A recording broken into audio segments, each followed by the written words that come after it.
பேர் ஊருக்காரவங்க. ஓகே, இந்த 5 பேர் வேலை செய்கிறாங்க. இந்த 5 பேருமே வந்துட்டு அவங்களுக்கு தனிப்பட்ட ஆட்டிடியூட் இருக்குது.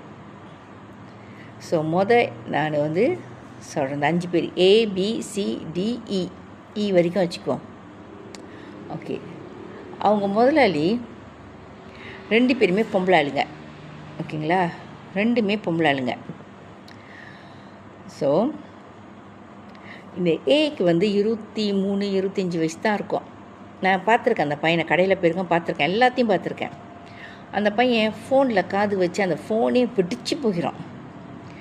அப்படி வச்சா எடுக்கவே மாட்டுது. ஆளுங்க சாப்பாடு வந்தால் கூட ஐயா அதை செய்யுங்கன்னு சொன்னால் கூட அந்த நடந்து போகிற விஷயத்தில் நான் அந்த அந்த இடத்துலேருந்து அந்த இடத்துக்கு போகிறதுக்குலாம் அந்த நம்மளே சாப்பிட்டு எழுச்சி போயிடுவோம். அப்படி ஒரு அண்ணனடை போட்டு நடக்குது. ஓகே, இன்னொன்று, ஏதாச்சும் ஒரு வார்த்தை சொல்லிட்டா கோவம் வந்துடும். கடையில் ஒரு வாலியமான பொண்ணோ சரி, வேலைக்கு யார் வந்தாலும் சரி, சாப்பிட வந்தாலும் சரி, தீராத காதல் வந்துடும். அப்படியே தீராத காதல், ரோமியோ ஜூலியோ மாதிரி காதல் வந்துடும். லட்சக்கணக்கில் காசு போட்டு அங்கேருந்து மலேசியாவுக்கு வந்த வேலைக்கு வந்தால் அவருக்கு கடனை கட்டணும்னு எண்ணம் இல்லை. இந்த காதல் பண்ணி எடுக்கிற சம்பளத்தில் அதுங்களுக்கே செலவு பண்ணுவார் அவர். பி வந்து அவர் வேறு இடத்துல வேலைக்கு வந்து ஒரு பிரச்சனையில் கழுத்தில் கத்தியை வச்சுட்டார். நினைக்கிறேன் அவர் வந்து ரொம்ப தாதா படலாம் பவர் போல் முதுகுலேருந்து அருவா எடுக்கிற மாதிரி கத்தியை எடுத்து கழுத்தில் வச்சுட்டார். அதனால் முதலாளி பார்த்து இது நம்மளுக்கு சரிப்பட்டு வரணும்னு விரட்டி அடிச்சிட்டாங்க. அந்த ஆளும் இந்த சாப்பாடு கடையில் தான் வேலை செய்கிறாங்க, என் கூட்டாளி கடையில் தான் வேலை செய்கிறாங்க. இந்த கதையெல்லாம் இதெல்லாம் அவங்களுக்கு தெரிந்த இந்த சாப்பாடு கடையில் இந்த அருவா தலையில் வச்சதெல்லாம் கழுத்தில் வச்சதெல்லாம் தெரியாது. ஓகேங்களா, என் முதலாளி கடையில் வந்து வேலை செய்கிறாங்க. அவங்களுக்கு வேலை ஆள் கிடச்சா ஓகேன்னு சொல்லிட்டு வேலை செய்கிறாங்க. ஓகே, இன்னொருத்தர் பையன் இந்த ஸ்ரீலங்கா, இன்னொருத்தர் நல்லா கொஞ்சம் வாட்ட சாட்டமாக இருப்பார். அவரை பார்த்தாலே நம்மளுக்கு மரியாதை கொடுக்கணுன்னு தான் தோணும். ஓகே, அவரோட கதையும் இருங்க, நான் அப்புறம் சொல்கிறேன். இன்னொரு பையன், அந்த பையனும் அப்படி தான், ஸ்ரீலங்காக்கார பையன். காலையில் பார்த்தா கதுவுலாம் நெளிஞ்சு போய் கிடக்கும். கேட்டால் இல்லை உழுந்துட்டான், இல்லை ஜாமான் எடுக்கும்போது தட்டிக்கிடுவான். அந்த மாதிரி தான் கதையை. இந்த 3 இவங்களாம் கூட்டுக்கள் வாணிங்க, எல்லாம் கூட்டுக்கள் வாணிங்க.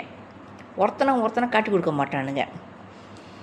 அவனுக்கும் தீராத காதல் வந்துடும். பார்க்குற பிள்ளையெல்லாம் காதலிப்பார் அவர், இந்த ஸ்ரீலங்காக்காரனும். இந்த நேபாள்காரன் அவனை அங்கே வான்னு சொன்னால் போன்னு சொல்லுவான், போன்னு சொன்னால் வான்னு சொல்லுவான், அந்த மாதிரி அவன். ஓகே, இந்த போன வாரம் ஞாயிற்றுக்கிழமை, போன வாரம் இந்த சைனீஸ் நியூ இயர் அன்னைக்கு இந்த வந்து என்ன பண்ணியிருக்காங்கன்னா, இதுக்கு முன்னுக்கு வந்து இவங்க முதலாளி வந்து ஒரு ஷாப் ரோட்டில் இவனுங்க எல்லாத்தையும் வெளியே விட்டா போய் வேறு இடத்துல தங்கினா காசு கூடின்னு சொல்லிட்டு அவங்க மேலேயே வந்து ரூம்பாக தடுத்து இவங்களுக்கெல்லாம் ஒரு ரூமு கொடுத்துருக்காங்க. பக்கத்தில் வந்துட்டு ஒரு புதுசாக வந்து ஒரு ஸ்டார் திறந்துருக்காங்க. அந்த ஸ்டாரில் வந்து கிளாக் வந்து ஒரு தமிழ் பிள்ளை. அந்த பிள்ளை வந்து ரொம்ப அமைதினாலும் அமைதி, அவ்வளோ அமைதி, எல்லாத்தையும் அண்ணன்னு தான் கூப்பிட்டு பேசுவோம். அவ்வளோ வாயில்லாத பூச்சி மாதிரி தான் இருந்துச்சு அந்த பிள்ளை. அப்போ இந்த சீன பிறநாளுக்கு இந்த இருக்கான் தெரியுமா, செம்ம தண்ணி சோறு. இவனுங்க எல்லாம் நல்லா தண்ணி அடிப்பானுங்க, நல்லா தண்ணி அடிப்பானுங்க. அப்போ சோறியான தண்ணியை குடிச்சிட்டு போயிட்டு சீன பிறநாளுக்கு தண்ணியை குடிச்சிட்டு போயிட்டு குளிச்சிக்கிட்டு இருக்கிற பிள்ளைய போயிட்டு மேலே பாத்ரூமில் எரி எட்டி பார்த்துட்டான். அந்த பிள்ளை என்ன பண்ணும், இது மாதிரி எட்டி பார்த்துட்டா கண்டிப்பாக அவங்க அம்மாக்கிட்ட அவங்க அண்ணங்கிட்ட அடித்து சொல்லத்தான் செய்யும். உடனே ஃபோன் அடித்து அவங்க ப்ரே பண்ண, நான் வீட்டுக்கு வரேன், பயமாக இருக்குன்னு, இந்த மாதிரி ஆயிடுச்சுன்னு. அவங்க பெரியப்பா வந்து அவங்க அண்ணன் தம்பிக்கு வந்து அடிச்சிட்டானுங்க போல். இந்த பையன் அந்த வந்து அடிச்சிட்டானுங்க, அடிச்சிட்டானுங்க. ஏக்கு தெரியும் இப்போ சீன பெருநாள் நிறைய ஆர்டர்ஸ் இருக்குது, கேட்ரின் ஆர்டர்ஸ் நிறையா இருக்குது. அப்படியே விட்டுட்டு ஓடி போகலாமா? முதலாளி சொல்லிட்டாங்க, நான் வந்து பேசுகிறேன், நாளைக்கு காலையில் பேசுவோம் அப்படின்னு சொல்லிட்டு.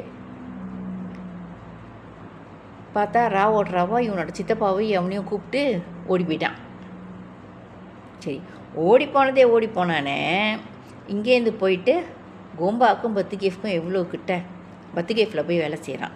அதுவும் என்ன சொல்லியிருக்கான் அந்த முதலாளிக்கிட்ட பூசா போன இடத்துல, நான் 5 வருஷமாக அந்த சாப்பாட்டு கடையில் வேலை செஞ்சேன். அந்த மனுஷி என்னை ஏசிக்கிட்டே தான் இருக்காங்க, மானவரியாக ஏசுகிறாங்கன்னு. அந்த கடைக்கு சாப்பிட வந்தவங்க பார்த்துட்டு நேராக வந்து இந்த கடையில் வந்து கேட்டிருக்காங்க, ஏங்க உங்கள்கிட்ட வேலை செய்கிற பையன் அங்கே வேலை செய்கிறது அப்படின்னு. ஆமாவா, இந்த மாதிரி பண்ணிட்டான். நான் சொன்னேன், இரு நான் வந்து பேசுகிறேன், நாளைக்கு வரேன் அப்படின்னு சொன்னேன். அதுக்குள்ளே ராவோ ஓடிட்டான்.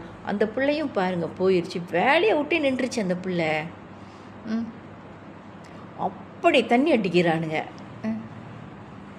அப்போ இது என்னன்னு சொல்கிறது? நம்பி தானே ஆர்டர்ஸ், ஒர்க்கர்ஸ் இருக்காங்க, நம்பி தானே ஆர்டர்ஸ் எடுத்திருக்காங்க. இப்படி ஏமாற்றிட்டு ஓடி போகலாமா? அதுவும் இல்லாமல் நீங்கள் எது ஓடி போனீங்க? ஏன் உண்மையை சொல்கிறதுன்னா, ஒரு பொம்பளை பிள்ளைய குளிக்கிறத 20 வயசு பிள்ளை குளிக்கிறத நான் எட்டி பார்த்துட்டேன்னு சொல்கிறது, ஏன் நீ பொய் சொல்கிற? அப்போ பொய்காரன்னு சொல்கிறது உண்மை தானே? ஓகே, அவனோட சாப்டர் முடிஞ்சு. இப்போ பி, இந்த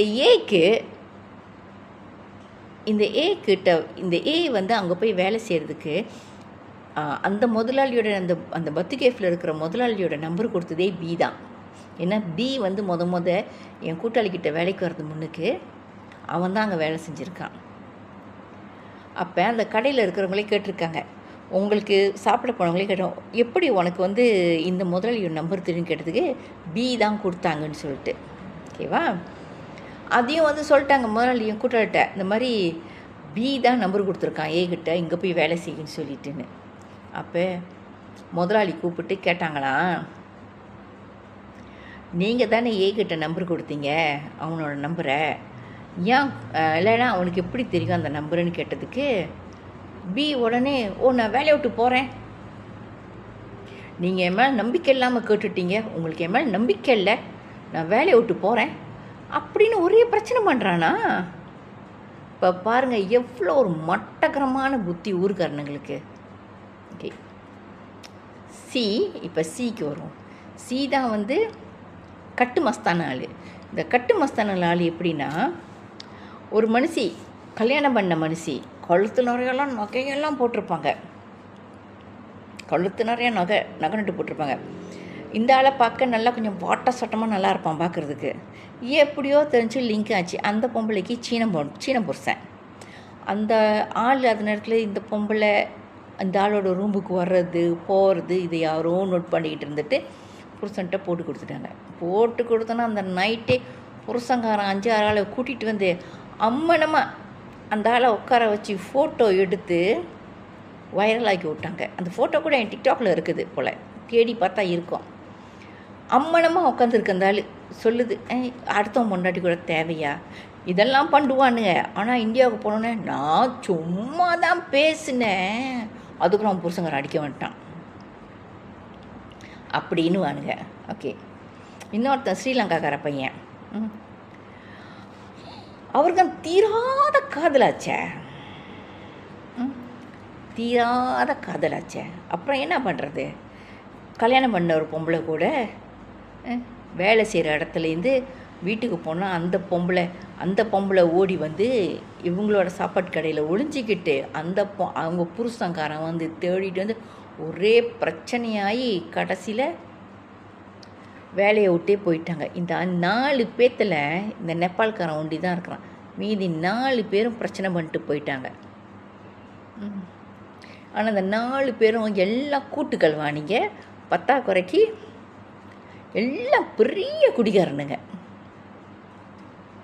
ஆனால் ஸ்டார்லின் வந்து தெருக்கு தெரு ஒரு தஸ்மா கடை வச்சதுக்கு வீட்டு முன்னுக்கு தஸ்மா கடை வச்சுருந்துருக்கணும். அப்போ தான் அந்த மக்களுக்கெல்லாம் நல்லாயிருக்கும். நம்ம நாட்டு மக்களுகளை வந்து 4 பேர் வந்து கேவலமாக பேசக்கூடாதுன்னு நினைப்பாங்க. ஆனால் நீங்களாம் பண்ணுறது, இந்த மாதிரி பண்ணுறது என்ன சொல்லுவாங்க, நிறையா பேர் இந்த மாதிரி பண்ணுறதுனால நேர்மையாக இருக்கிறவங்கள கூட நம்ம தப்பாக தான் நினைக்க வேண்டியதாக இருக்குது. ஆமாங்களா இல்லையா? அப்புறம் இன்னொன்று, எனக்கு பர்சனலாக தெரிஞ்ச ஒரு விஷயம், இந்த வீடியோ யாராச்சும் நம்ம நிறைய பேர் பார்த்தீங்கன்னா, முத்துப்பேட்டை இவனை பாருங்கள், முத்துப்பேட்டை நம்மக்கிட்ட சொன்னது வந்து முத்துப்பேட்டை. அவங்க அம்மா பேர் ராமச்சந்திரன், அவங்க அப்பா பேர் வசந்தி. கஸ்தூரி. அடிக்கடி சொல்லுவான், எங்கள் அம்மா வந்து இந்திரா காந்திஜி மகாத்மா காந்தியோட பொண்டாட்டி பேர் தான் எங்கள் அம்மான்னு சொல்லுவாங்க, கஸ்தூரி. ராமச்சந்திரன், கஸ்தூரி. அவங்களுக்கு ஒரே ஆம்பளை பையனா வீட்டில், 2 பொம்பளை பிள்ளைங்க, ஒன்று வந்து இன்னொரு தங்கச்சி. எனக்கு நம்மக்கிட்ட ஃபோன் அடித்து அழுதான் தெரியுங்களா. ஆனால் முத்துப்பேட்டில் இருக்கான். அவன் சொல்லுவான், முத்துப்பேட்டையில் வந்து ராமச்சந்திரன் பால்காரங்கன்னு சொன்னால் எல்லாருக்கும் தெரியும் அப்படின்னு. அவங்க அப்பா என்னமோ அம்பானி மாதிரி அப்படின்னு சொல்லுவான். அவனோட கூட்டாளி இதே மலேசியாவில் ஒரு பிராமிட் வீடியோ சென்டரில் வேலை செஞ்சான். பேர் வந்து எலங்கோ. அந்த பையனோட இவங்க 2 பேருமே கிளாஸ்மேட்டு, பக்கத்து வீடான். எத்தனையோ நாள் நான் போய் கேட்டிருக்கேன் தெரியுங்களா, ஃபோன் நம்பர் கொடுன்னு. கொடுக்கவே மாட்டானே. கேட்டால் நான் சொல்கிறேன், நான் பேசுகிறேன் அப்படின்வான். கடைசியில் இந்த செந்தில்நாதன் சிங்கப்பூரில் வேலை செஞ்சான். ஆனால் துளி கூட வாங்கின காசை கொடுக்கவே இல்லை. உங்களுக்கு யாருக்காச்சும் முத்துப்பேட்டையில் ராமச்சந்திரன், கஸ்தூரி இந்த மாதிரி தம்பதிங்களுக்கு செந்தில்நாதன் மவன் இருந்தானா, மலேசியாவில் வேலை செஞ்சு அப்புறம் வந்து இந்தியாவுக்கு வந்து தங்கச்சி கல்யாணம் பண்ண பிறகு சிங்கப்பூருக்கு வேலைக்கு போனான். இருக்கானா செத்து போயிட்டானான்னு கூட இவெல்லாம் உயிரோடு இருக்கிறதோட சாவறதே மேலுன்னு நினைப்பேன் நான். ஏன்னா காசை வாங்கிட்டு கொடுக்கணுங்களா இல்லையா? கடன் தான், கொடுக்கல. பொய் கொடுக்கணுன்னு என்ன இருந்தால் சிங்கப்பூர்லேருந்து எனக்கு ஃபோன் அடித்தான். ஆனால் கொஞ்சம் கொஞ்சமாக காசை கொடுத்துருக்கலாம். பொய்காரனுங்க. அப்படிப்பட்ட இவனுங்களுக்கு நம்ம வந்து மரியாதை கொடுக்கணுமா? விஜய் என்ன அப்படி ஏமாத்தினதா? விஜய் வந்து என்ன மங்கு கழுவி ஏமாத்தினதா? விஜய் அடுத்த முன்னாடி ஏமாத்தினதா? இல்லையே. பார், மலேசியாவுக்கு ஒரு நாட்டை விட்டு ஒரு நாட்டுக்கு வேலைக்கு வர்றதே வேலை செஞ்சு சம்பாதிக்கிறதுக்கு. இப்படியே பண்டிகைட்டு இது பண்ணுறது. இவனுங்களாம் இப்படி பண்ணுறதுனால அந்த முதலாளிக்கு எவ்வளோ மனம் குலைச்சல. ஐயோ தலையை பிச்சுக்கிட்டாங்க. கடைசியில் அவங்க குடும்பத்தில் அவங்க வீட்டுக்காரர், அவங்க பசங்க தான் உட்காந்து கேட்டு சமைச்சேன். அந்த 6 ஆர்டர்ஸையும் அவங்க தான் செஞ்சாங்க. எல்லாம் தேவைங்களா? அப்படிப்பட்டவனுங்க, அப்படிப்பட்ட ஊருக்காரங்க வந்து ஊருக்காரங்க அப்படி மதிப்பாங்களா? சொல்லுங்கள், நீங்களே சொல்லுங்கள் மக்களே.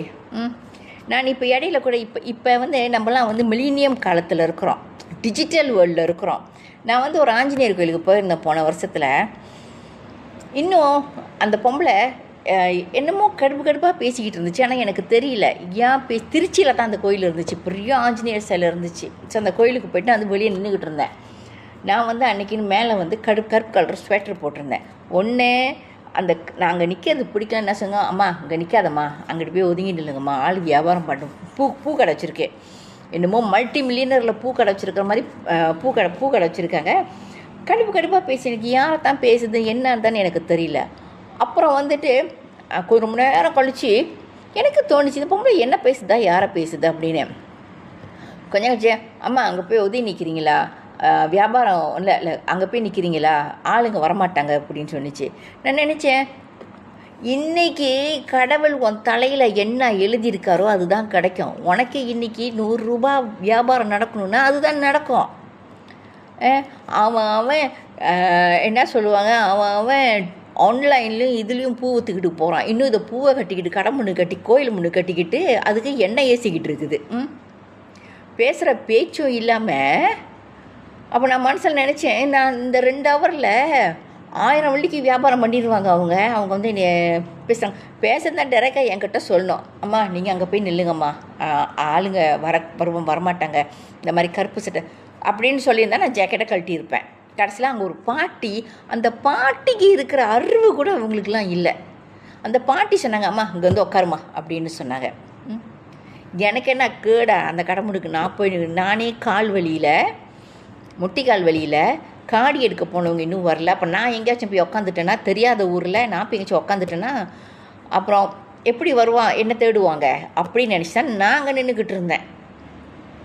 பார்த்தீங்களா, இந்த மாதிரி ஆளுங்க இருக்க வரைக்கும் 20 லட்சம் பேர் படித்தோம் வந்தால் கூட இந்த மக்களுங்களை திருத்த முடியுமான்னு கூட எனக்கு தெரியல.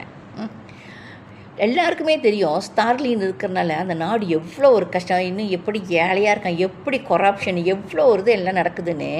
அப்படி இருந்தாலும் சில பேர் சொல்லுவாங்க, நான் ஸ்டாலின்னு தான் ஓட்டு போடுவேன் அப்படின்னு வாங்க பாருங்க. ஏன் வேறு ஆளு கொடுத்தா இது இல்லையா? எனக்கே தெரியல. ஆனால் உண்மையிலேயே மலேசியாவுக்கு வேலைக்கு வரவங்களாம் முக்கால்வாசி பேருக்கு இந்த மாதிரி பிரச்சனை இருக்குது. போய் சொல்லிட்டு ஓடிடுறானுங்க. உருப்படியாக ஒருத்தர் நிலச்சி வேலை செய்கிறாரு, அடுத்த பொம்பளையை பார்த்தா ஆசைப்படுறது, பொம்பளை பின்னால் அலையிறது. ஒரு பொம்பளை பிள்ளையை ஒண்டினேஷியா கரைச்சியா கொஞ்சம் பேசிட்டு உடனே அவ கூட போயிடுறது. அப்புறம் அதோட முக்கியம் அடுத்தவன் பொண்டாட்டி மேலே ஆசைப்படுறது. இதெல்லாம் ஏதாச்சும் ஒரு பிரச்சனை நடந்துருச்சுன்னா உடனே சொல்லிடுவானுங்க, நான் சும்மா தான் பழகுனேன், அவனுங்க சண்டைக்கு வந்துட்டாங்கன்னு.